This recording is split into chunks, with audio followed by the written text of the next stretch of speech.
on reprend un peu le fil rouge de notre après-midi. Ce temps d'écoute, de témoignage.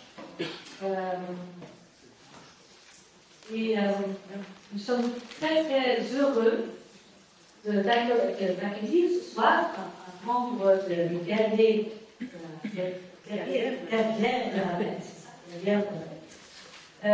Fatim Layachi, voilà, qui est comédienne, mettre en scène actuellement beaucoup. Et vous avez peut-être vu dans les journaux que les gagnants de la presse sont nominés pour le prix Nobel 2025. On a vu dans les nominations, c'est très super. Voilà, il y a des soutiens face à ces ONG remarquables. On se dit, pour rester un peu dans ce temps d'écoute, de témoignage, je vais donner la parole, mais c'est surtout tout d'abord commencer par un film qui a été fait par Jules-Gabriel de la Tête, qui vont donner la parole à ceux qui vivent la guerre. En Israël, Palestine, parce que c'est facile de parler c'est pas facile déjà, mais ici en France, de cette situation, mais nous ne vivons pas cette guerre. Alors on va commencer par cela, et ensuite on va revenir à la guerre de la paix, à ce que tu fais. Voilà, et peut-être se tutoyer.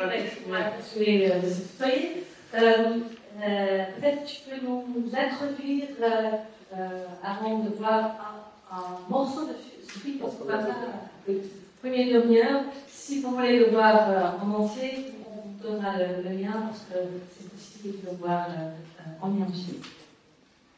Bonsoir. Bonsoir. Alors, merci de m'accueillir. Je suis très très heureuse d'être ici et de la lever. Je suis vraiment très heureuse de pouvoir participer à ce moment de partage et d'écoute. Et ce sont des moments précieux, on en parlera tout à l'heure.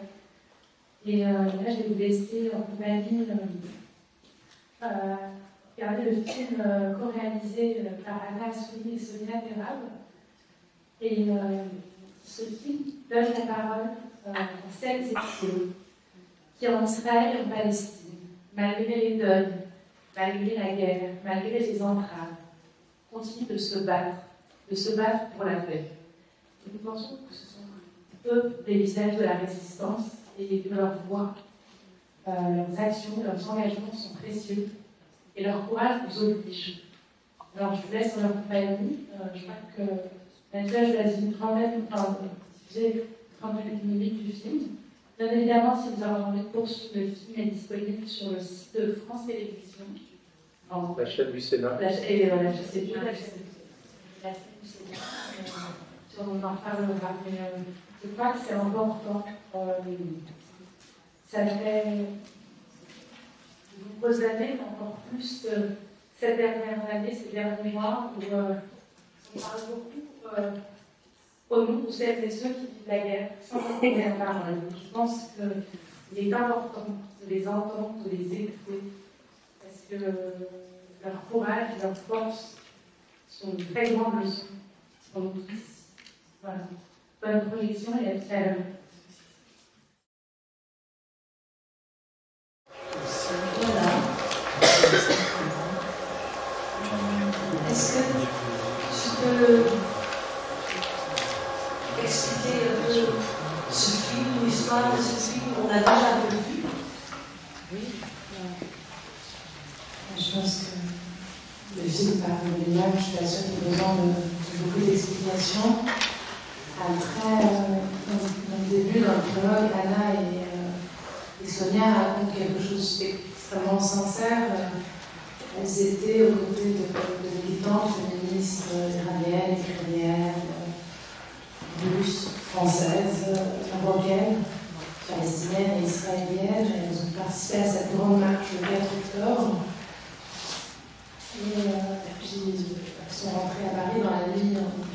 2017. Et il y a eu très vite cette volonté d'aller retrouver ces femmes-là, parce que le pacte n'a jamais été rompu avec ces femmes-là. D'aller voir comment elles continuaient de se battre, comment elles continuaient de résister, mais surtout comment elles continuaient d'y croire. Alors que même nous, chez nous, ici, loin, on a la chance de vivre dans un pays qui n'est pas en guerre, on a la chance de vivre dans une démocratie, certes imparfaite, mais il faut se rappeler de ce privilège-là. Que nos parents et nos enfants sont en sécurité, a priori, ou en tout cas dans une forme de sécurité. Encore une fois, certes imparfaite, mais je pense qu'il faut se rappeler ça et avoir cette humilité-là.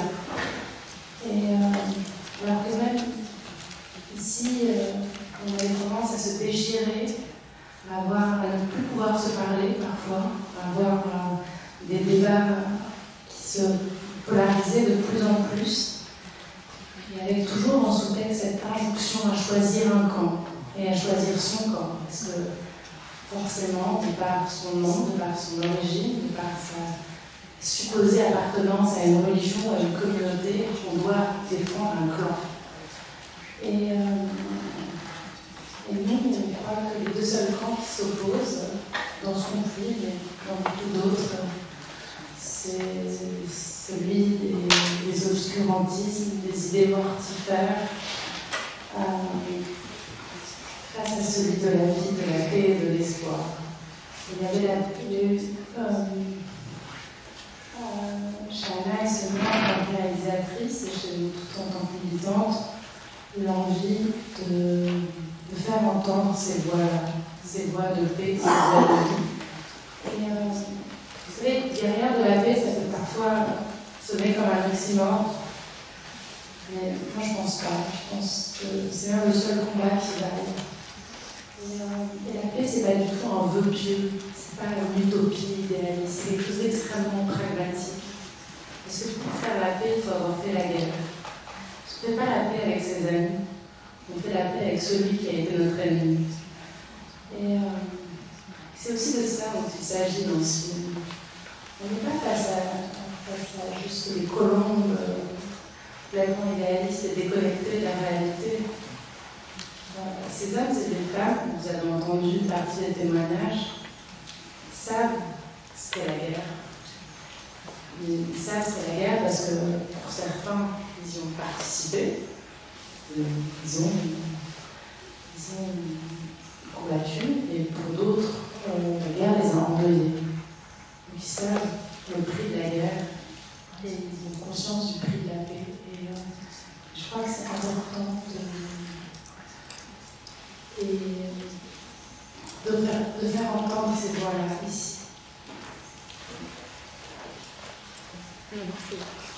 Est-ce que tu pourrais un peu expliquer l'histoire de cette ONG derrière de la fête? Alors, nous, on est une organisation française qui existe depuis 3 ans, qui réunit des femmes musulmanes, juives, chrétiennes, catholiques, protestantes, athées, pratiquantes, non pratiquantes. Nous, l'ADN de notre engagement, c'est la lutte contre toutes les discriminations, contre toutes les formes de racisme, contre l'islamophobie, contre l'antisémitisme. Et on est particulièrement engagé pour une paix juste et durable au Proche-Orient. Et par paix juste et durable, on entend une paix basée sur la légitimité pleine et entière de ces deux peuples à vivre sur cette terre, dans 2 États côte à côte. Voilà. Ah oui, je fais une petite précision. C'est souvent, j'ai entendu dire qu'on était les porte-paroles de Women of the Sun, l'association palestinienne, de Women Wejlis, l'association israélienne.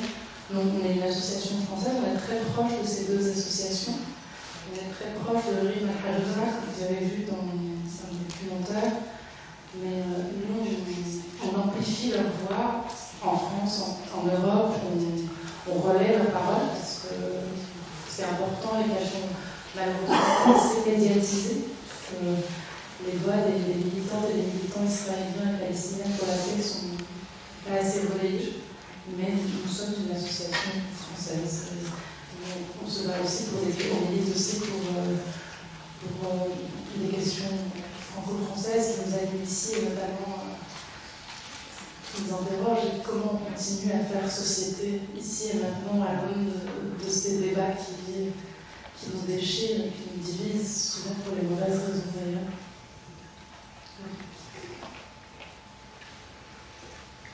Alors, on voulait parler avec vous, voir si vous avez des questions, et si vous voulez réagir par rapport au film. Oui, bonsoir. Dans notre sous-groupe, tout à l'heure, on s'est demandé s'il existait des objecteurs de conscience en Israël, parce que j'imagine que les gens qui défilent, tout à l'heure, on va leur dire, bah non, attends, c'est bien gentil, mais il faut que tu prennes un fusil, puis tu déclares la guerre. Alors, il y en a toujours eu, mais là de plus en plus. Mais il faut savoir qu'il y en a toujours eu en Israël, et là il y en a de plus en plus. En fait, il y en a eu, déjà après la guerre au Liban, il y a eu... Pendant la guerre. Pendant la guerre, pas après, mais pendant la guerre au Liban en 2005. 1980. Non, mais je parle là, la dernière. Oui, non, la dernière, sur la dernière, il y a eu. En fait, il y a eu beaucoup de jeunes qui se sont dit, ok, qu'est-ce que je fous là? Et il y en a de plus en plus apparemment. Bien évidemment, c'est très compliqué à chiffrer puisque le gouvernement refuse de communiquer sur ces chiffres. Quelques ONG essaient de faire un travail de recensement là-dessus. Standing Together, comme vous avez vu, certains représentants essaient de chiffrer. En tout cas, on est sur une courbe ascendante. Est-ce que votre association entreprend des actions auprès du gouvernement français ou au niveau de l'Europe ou des choses comme ça pour dénoncer les accords économiques avec Israël, pour tout ce qui est les ventes d'armes entre l'Europe et Israël, tout ça? Est-ce que vous faites des choses dans ce sens-là ou qu'est-ce que vous nous conseillez de faire? Qu'est-ce qu'il faut qu'on fasse? Nous, on essaie d'être du côté de celles et ceux qui tentent d'apporter une solution. Je ne dis pas qu'on va en apporter une, mais en tout cas, on se tient de leur côté. Et déjà, nous, on est très en contact avec beaucoup d'organisations palestiniennes et israéliennes qui travaillent sur le terrain. Et on a organisé, cette dernière année, beaucoup de séquences politiques. On avait rencontré des représentants d'organisations palestiniennes et israéliennes à des parlementaires français. On a eu plusieurs séquences à l'Assemblée nationale. On a eu une séquence importante au Parlement européen, à Strasbourg, en décembre dernier. En décembre dernier. Et là, on a une grosse séquence politique le 16 avril, donc la semaine prochaine. D'ailleurs, si vous êtes à Paris, vous êtes les bienvenus. Où des activistes israéliens et palestiniens, certains que vous avez vus dans le film et d'autres non, qui vont venir à la rencontre des maires du monde. Donc on organise une conférence qu'on co-organise avec la mairie de Paris dans les salons d'hôtel de ville. Une conférence où les activistes, la société civile, les sociétés civiles palestiniennes et israéliennes interpellent les maires du monde entier. Donc on aura des maires nord-africains, haïtiens, européens, français bien évidemment. La conférence est intitulée Les villes au défi de la paix. C'est le 7 avril prochain, donc si vous êtes à Paris, tout le temps, évidemment, tous les bienvenus.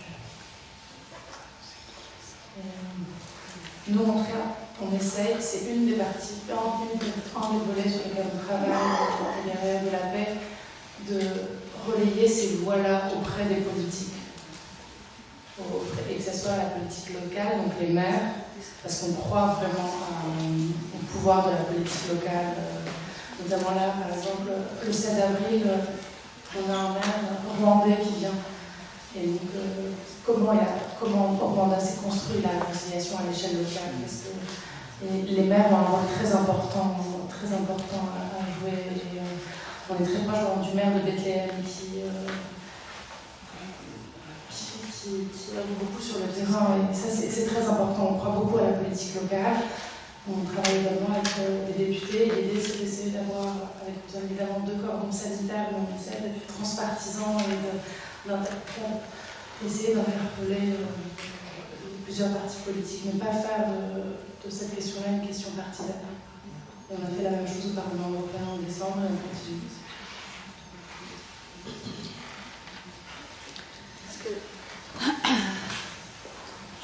Je serais. Je ne sais pas si tu veux réagir à Tel Fatah, parce que ça parle de toi aussi, de ce film. Tu n'as pas eu écho de ce film. Je pense qu'il y a des gens sur le terrain qui essayent d'aller vers un chemin vers la paix. Et chacun essaye de son côté. Parfois, c'est original et avec une intention vraiment d'aller vers la paix. Parfois parce que c'est des projets financés. Donc ça devient le business de la paix. Avant Oslo, il y avait des Israéliens et des Palestiniens qui se rencontraient.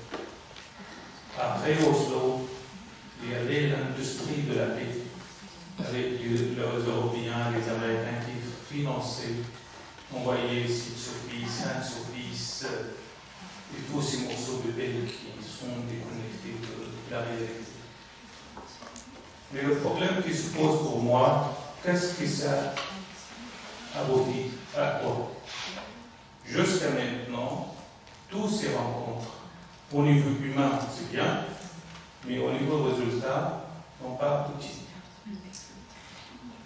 Et ça focalise parfois, c'est-à-dire que si on met les Palestiniens et les Israéliens ensemble, donc tout va bien.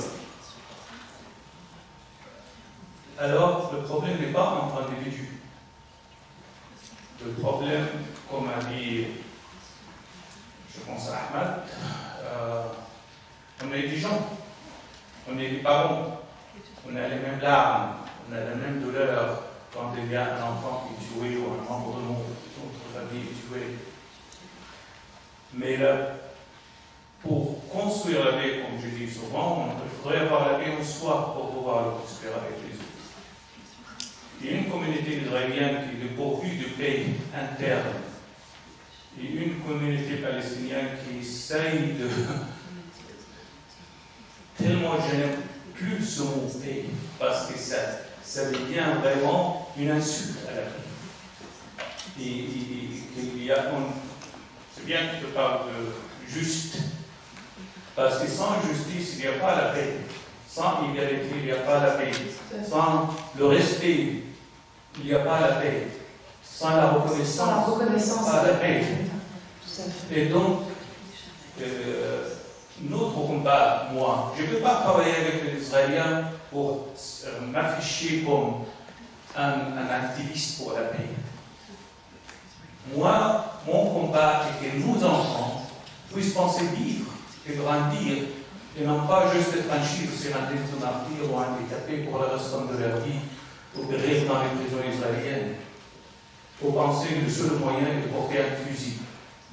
Les parents m'ont éduqué que si on pense que le seul moyen de faire quelque chose est de porter le fusil et tuer tous les autres, on perd son humanité. Et c'est pour ça que j'ai choisi la résistance non armée.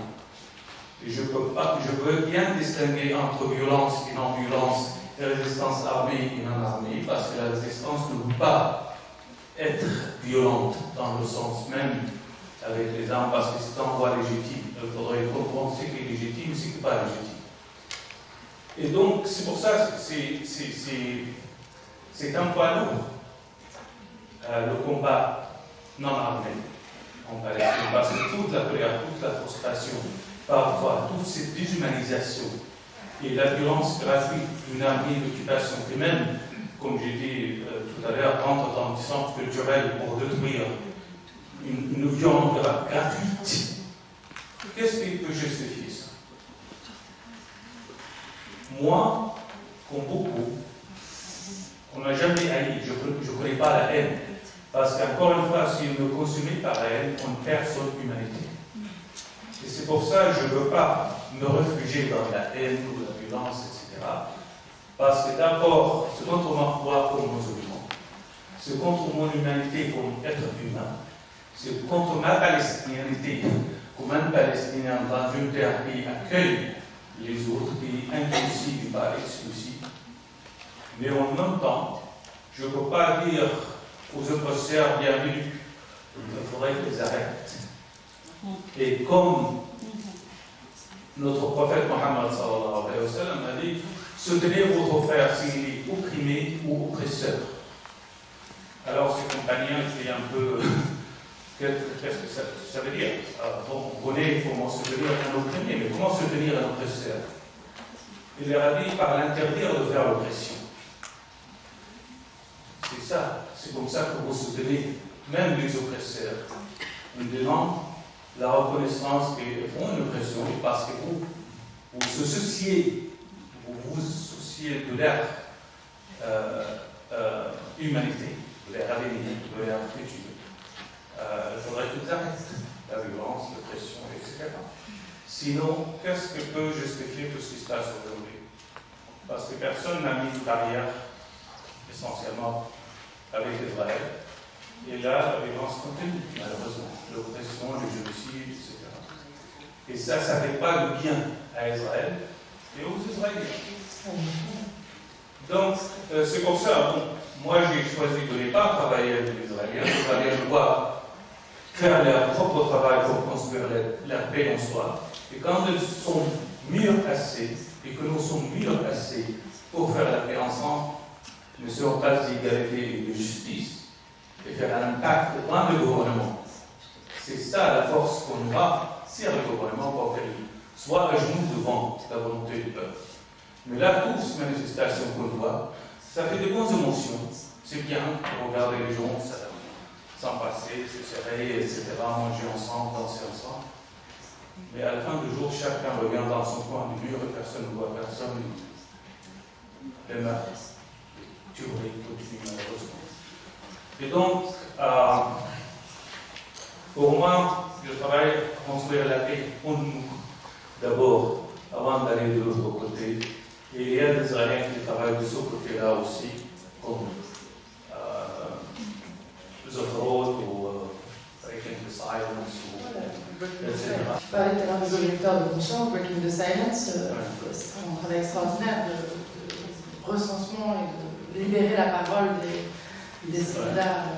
Alors, sur les films, on ne présente pas ces gens en plus, les gens comme nous, qui travaillent de leur côté pour faire leur débat aussi interne dans leur communauté.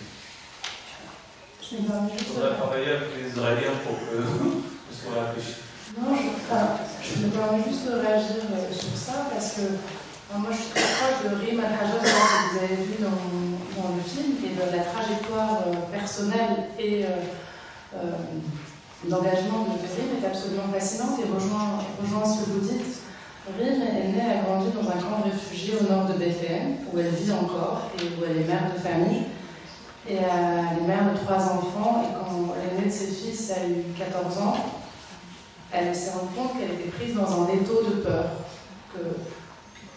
Elle avait peur que son fils soit tué par un soldat israélien ou par un colon des colonies avoisinantes ou qu'il décide d'aller mourir en martyr. Et Rim s'est dit, je ne peux pas, j'en ai 2 autres, j'ai 3 gamins, je vais mourir, je vais exploser si je reste prisonnière de cet étau de peur. Et elle a décidé de sortir de ça et justement d'aller combattre en elle, parce que de ne pas céder ni à la haine ni à la peur, cette peur de mère.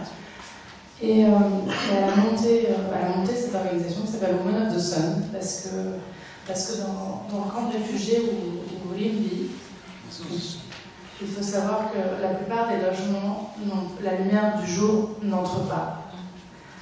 Et elle s'est dit qu'en fait, la chose dont on avait besoin, l'essentiel dont on avait besoin, c'est déjà le soleil, de lumière. Et elle fait un travail extraordinaire. D'abord, elle a fait un travail auprès d'elle-même pour se sortir de cette peur-là, pour ne pas céder à la haine, et dans sa communauté. Et je ne sais pas si on voit l'extrait où elle est avec son fils.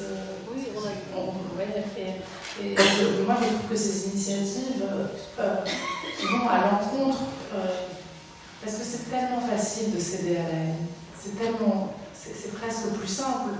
Et ces combats-là sont honorables, mais ne sont pas. Pour moi, ce ne sont pas des vœux pieux. Et je trouve que ce courage-là mérite d'être salué, et ce courage nous oblige.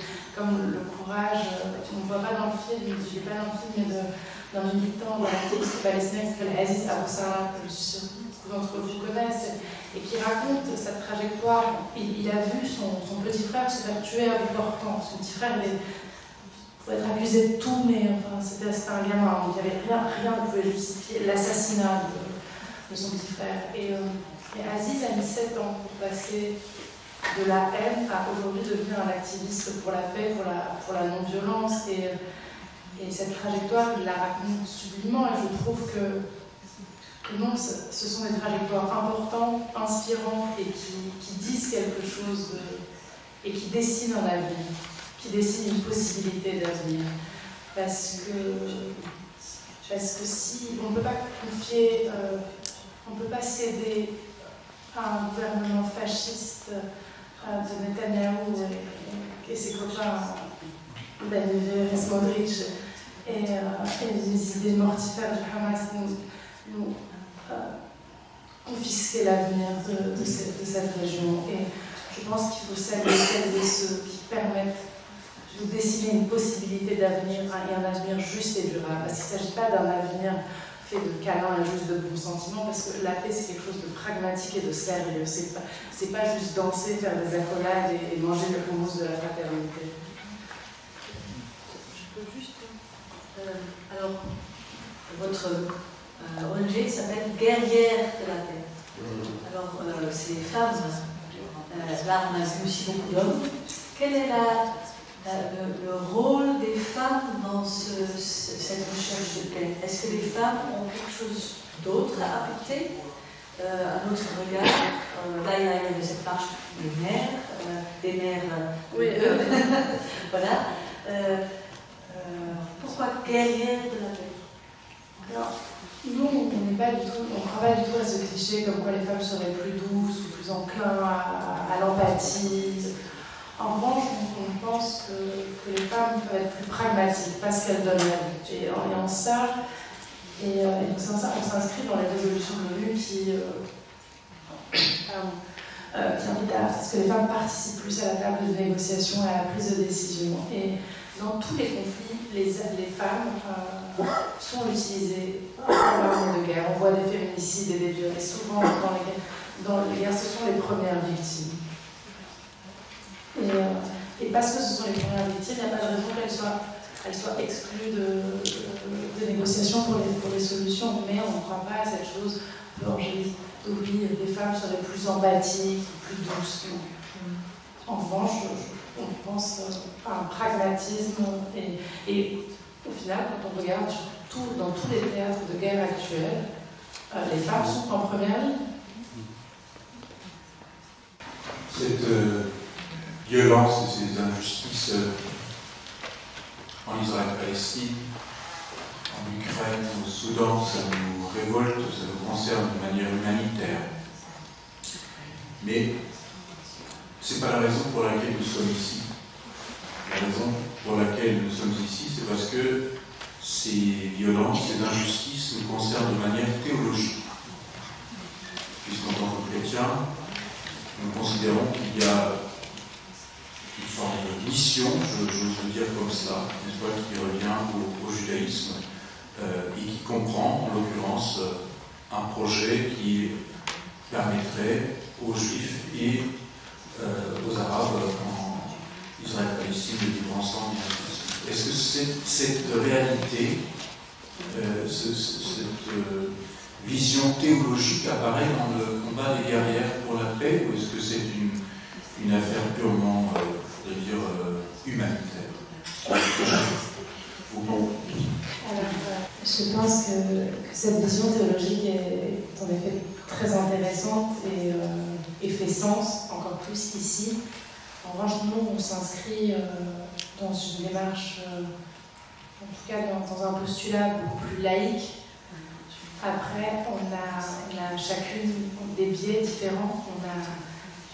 On a des chemins de foi différents. Je vous disais, on a un collectif de femmes musulmanes, juives, chrétiennes, protestantes, athées pour certaines, certaines très pratiquantes, d'autres uniquement 2 ou 3 fois par an et d'autres pas du tout. J'entends ce biais, j'entends son importance et pour toute personne qui a été en Israël, en Palestine,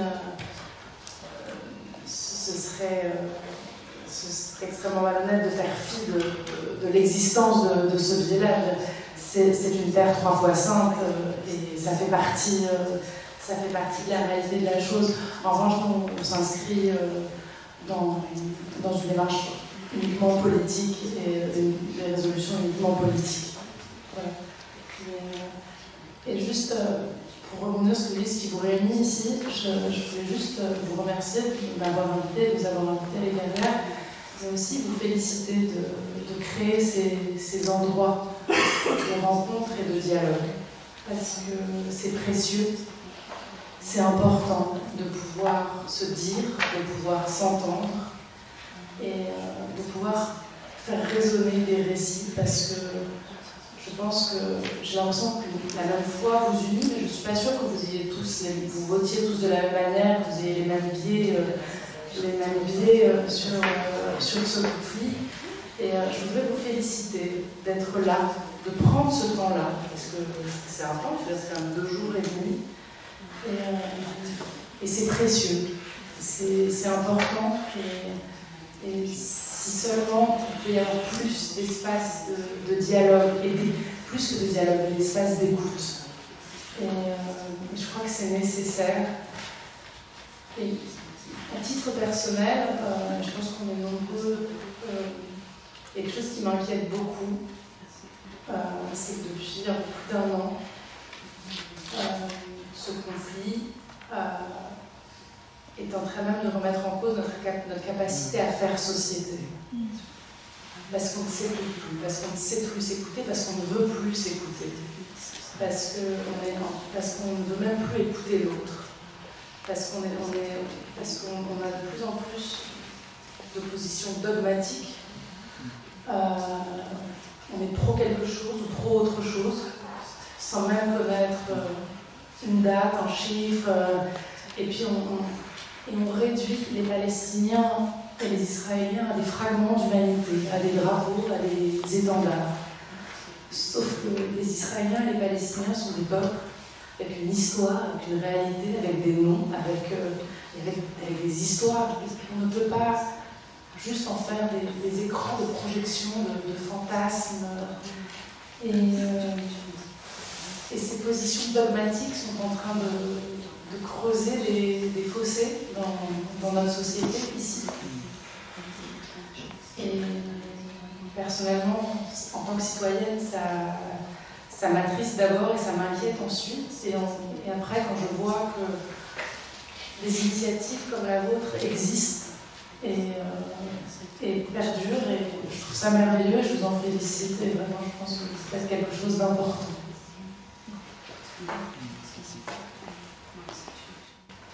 Juste une petite question de ma part. Je crois que vous avez rejoint les guerres de la paix justement le 7 octobre ou le 8, voire même juste dans la foulée. Ouais. Est-ce que, à titre personnel, vous seriez prêt à partager un peu de votre engagement? Qu'est-ce qui vous a amené dans votre parcours à rejoindre ce mouvement? Pourquoi c'était pour vous peut-être une nécessité? On est beaucoup dans le témoignage aujourd'hui, donc je me suis dit, j'ose un peu poser cette question. Je sais à quel point c'est parcours personnel est intéressant, mais je veux bien partager. Moi, je suis née, j'ai grandi au Maroc. Et donc, j'ai toujours entendu parler de ce conflit. Mais j'ai la chance, et je me dis que j'ai la chance de ne pas grandir dans une famille dogmatique, parce que j'ai toujours entendu parler de ce conflit, mais du côté de la paix, moi j'ai grandi avec des parents, Arafat et Rabin, c'était quelque chose, c'était un espoir immense, enfin il y avait dans ces choses-là. Et après, j'ai lu un livre, il y a très très longtemps, qui s'appelle Histoire de l'autre, qui a été réédité l'année dernière, et que je vous encourage tous de lire. C'est un petit livre, ça coûte 10 €. C'est écrit par des historiens palestiniens et des historiens israéliens. Et moi j'ai lu à 18 ans et je suis très heureuse d'être rentrée dans ce conflit par un livre historique avec des faits et des dates. Et pas avec de la passion et donc quelque chose d'assez froid et puis surtout avec les deux points de vue. Et après, moi j'ai travaillé dans un camp de réfugiés au sud du Liban, à Ain Helou, au sud de Saïda, pendant quelques temps quand j'étais étudiante. Et donc j'ai découvert la réalité de la situation de réfugiés palestiniens au Liban, une situation extrêmement dramatique et terrible, dont on parle très peu.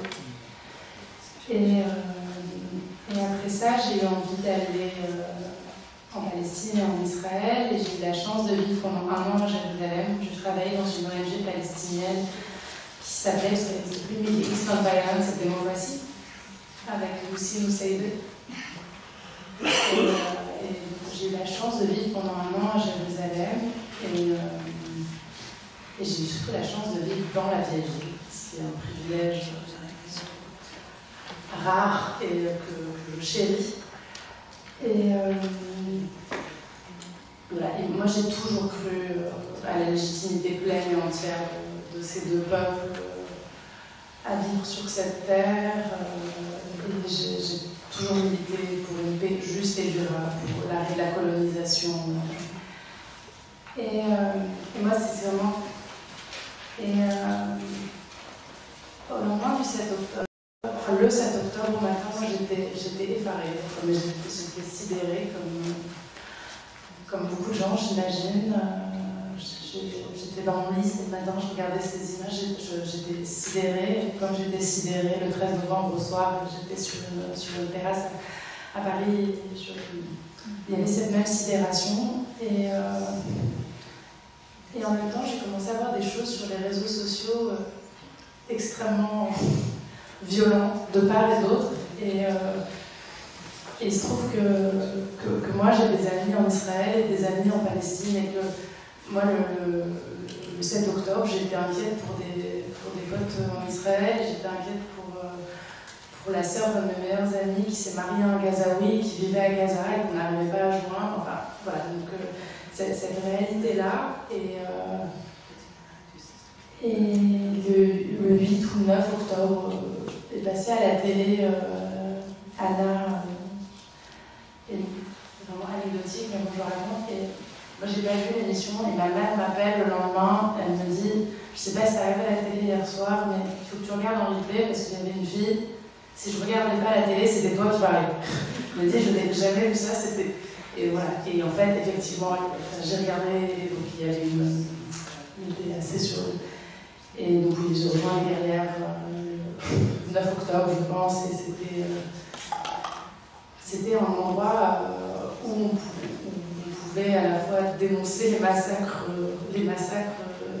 du 7 octobre, mais dénoncer les massacres commis par les colons avant et ceux commis par l'armée israélienne à partir du 8, et réclamer dans un même souffle et avec la même intensité la libération immédiate et sans condition de tous les otages et un cessez-le-feu immédiat et sans condition sur Gaza. Et pour moi, c'était important. Enfin, j'ai trouvé un endroit où on pouvait réclamer ça dans un même souffle et sans aucune contradiction, au contraire. Et voilà, moi, je pense pas que les chagrins s'opposent, au contraire. Les drames s'additionnent. Et au final, une vie est une vie à Gaza comme à Kfar Aza. Et je pense que c'est important, surtout surtout quand on est loin, et surtout quand ce ne sont pas nos familles qui sont en deuil, ce ne sont pas nos quotidiens qui sont entravés, de ne pas perdre ça de vue. Et si jamais on se mettait à quantifier la valeur d'un mort, je crois que c'est notre humanité qui serait un peu en faillite. Si on avait besoin de connaître la religion d'une victime pour pouvoir la pleurer, je crois que c'est notre humanité qui serait en faillite aussi. Et je crois que si on n'est pas déchiré par ces images de tentes qui brûlent à Gaza, des innocents à l'intérieur, je crois que c'est notre humanité qui est en faillite. Si on n'a pas été déchiré par ces images de jeunes gens qui sortent d'un festival de musique et probablement un peu encore éberlués, qui sont kidnappés par des monstres encagoulés, si on n'est pas sidéré par ça, c'est notre humanité qui est en faillite. Bon, ça va. Je me permets cette question, parce que vous êtes en contact avec les gens sur le terrain. Est-ce que vous ne pensez pas que la jeune génération va arriver à avoir la paix? Quand on voit bien sûr, on espère. Mais est-ce qu'ils réfléchissent autrement? Non. Évidemment qu'on espère, évidemment qu'on se bat pour, évidemment qu'on y croit, sinon on ne serait pas là. Après, il y a deux activistes palestiniens qui sont présents ici et qui sont plus à même que moi de répondre, parce que c'est, encore une fois, je n'aurai jamais le droit de répondre à la place de celles et ceux qui vivent sur le terrain. Je pense que ces peuples sont condamnés à l'espoir, comme disent certains très justement.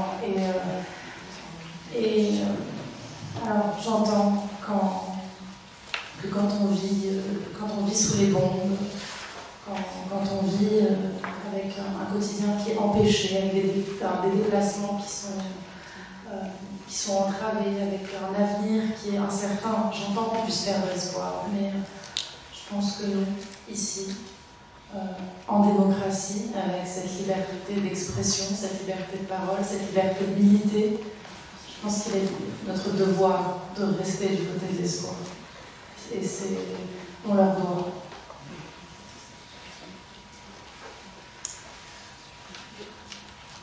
Il y a parmi nous une jeune qui a vécu en Jérusalem. Je ne sais pas si toi, tu as envie de réagir, si tu as envie. Par rapport à cette question. Oui, j'ai la chance de vivre un an récemment. Je me retrouve vraiment beaucoup dans tout ce que tu as dit, tout ce que tu as partagé.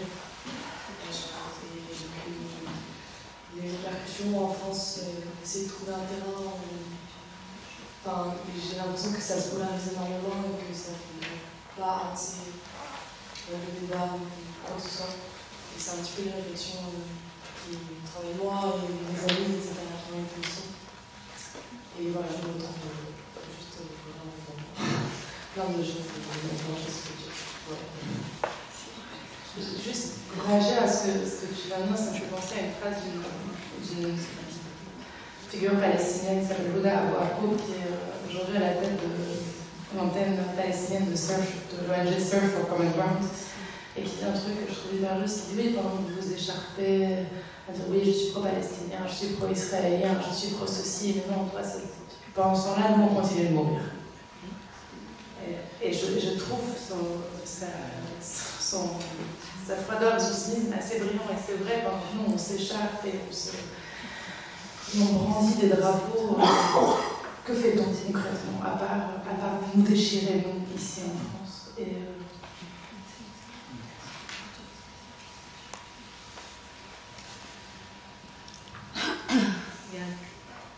Nous avons le temps jusqu'à 22h. D'ailleurs, une question, dernière question. Je profite juste pour dire que j'aime bien d'apprendre que les guerrières ont une antenne maintenant à Bruxelles et qu'il y a des antennes délocalisées et qu'il y a une antenne qui va peut-être s'organiser à Strasbourg, Marseille, c'est quoi les villes là? Pour l'instant, on est inauguré la section marseillaise il y a une quinzaine de jours et Bruxelles est en train d'exister cette semaine. La question, c'est juste quel est le titre du film? Résister pour la paix. On va vous le donner, hein, le lien, encore, Oui. pour que vous puissiez le... Alors, dans vos ressources en ligne, vous avez tout. Il y a une des ressources où il y a 25 organisations qui travaillent à la réconciliation, à la paix, aux droits de l'homme, aux palestiniens israéliens, tout ça. Il y a aussi forcément le lien de la paix. Et vous avez le lien direct pour visionner le documentaire en entier. Vous avez aussi l'ouvrage par Anna Assoulin et le lien vers le site internet, un très bon site internet, et aussi sur Facebook. Elles communiquent très très bien. J'aime beaucoup leurs posts. Ça reflète vraiment ce que vous disiez. On arrive à embrasser des fois les deux bouts et des fois nous on n'y arrive pas. Quoi. Et j'aime bien lire. Relayer ça. J'ai juste question pour Mathieu, parce qu'il m'a dit, quand il m'a parlé, quand on a préparé, il m'a dit si j'étais femme, je deviendrais mère membre, mais est-ce qu'en tant qu'homme, on accepte, on n'est pas du tout sectaire. Et sûr que dans les instances dirigeantes où nous sommes que des femmes, et dans le conseil d'administration, en revanche, on a plein de membres hommes, on a plein de guerriers, non, au contraire. On n'est pas prêts. Je vois que tu m'embarques, Alexandra. Au contraire, au contraire. Grand merci d'être venu parmi nous.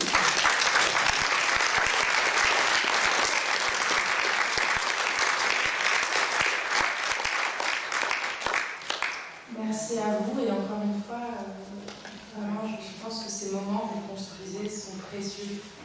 Et pour monsieur, tout à l'heure, vous demandiez si les générations futures, mais en même temps, quand on voit ce que vous êtes capable de faire et de générer comme écoute, comme attention, comme respect de la parole, des paroles, de l'autre et des autres, alors oui, on ne peut qu'espérer. En tout cas, on fait tout pour. Et vraiment, merci et bravo à vous de fabriquer ces moments et ces endroits-là. C'est important. Merci.